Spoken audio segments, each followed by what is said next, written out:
كتير مننا بيلاقي نفسه بيصرخ وبيزعق، ودايما بنلاقي الصريخ والزعيق ده في حد بيبقى اقل مننا شويه في القوه.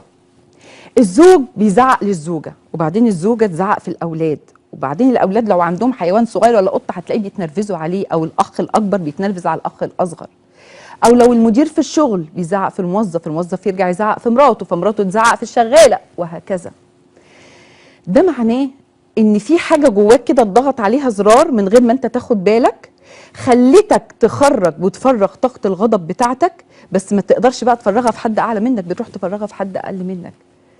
هنا اعرف ان في جانب جواك محتاج تبدا تنوره، جانب فيه غضب، في ضيق، في حزن.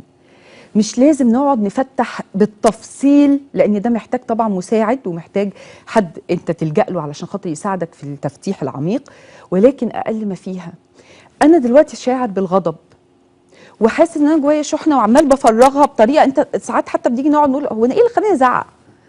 انا ايه اللي نرفزني كده؟ بنيجي نبص نلاقي الموضوع بسيط، مش بالدرجه القويه اللي خلتنا نزعق.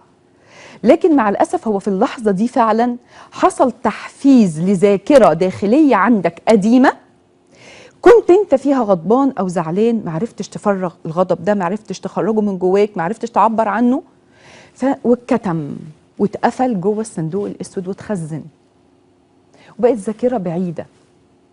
فبتيجي الذاكرة دي بتحفز بإيه دايما؟ بتحفز بروايح، أصوات، ألوان، صور، تشوف اشخاص مشابهه للاشخاص اللي كانوا معاك في الحدث، تلمس شيء كان مقارب اللي انت كنت لامسه في الحدث. ساعات ناس فاكره تقول لك انا مش محبب الفراوله، انا مش طايق ريحه كذا، ما دي كلها عشان كانت محفزات جوه، صدمه موجوده ارتبطت ارتباط شرطي بالصدمه، فخلتك بترفض الاكل ده او الريحه ده. فانت ممكن تكون قاعد ومفيش حاجه حصلت كبيره، لكن غصب عنك الجهاز الحساس بتاعك، عقلك الباطن اللي هو موجود في الحواس الخمسه بتاعتك، شم أو سمع أو شاف أو لمس حاجة فكرتك بصدمة معينة، فابتديت أنت تحس إنك متضايق، زهقان، غضبان، قرفان، فجأة يحصل موقف بسيط تلاقي نفسك هوبا انفجرت فيه.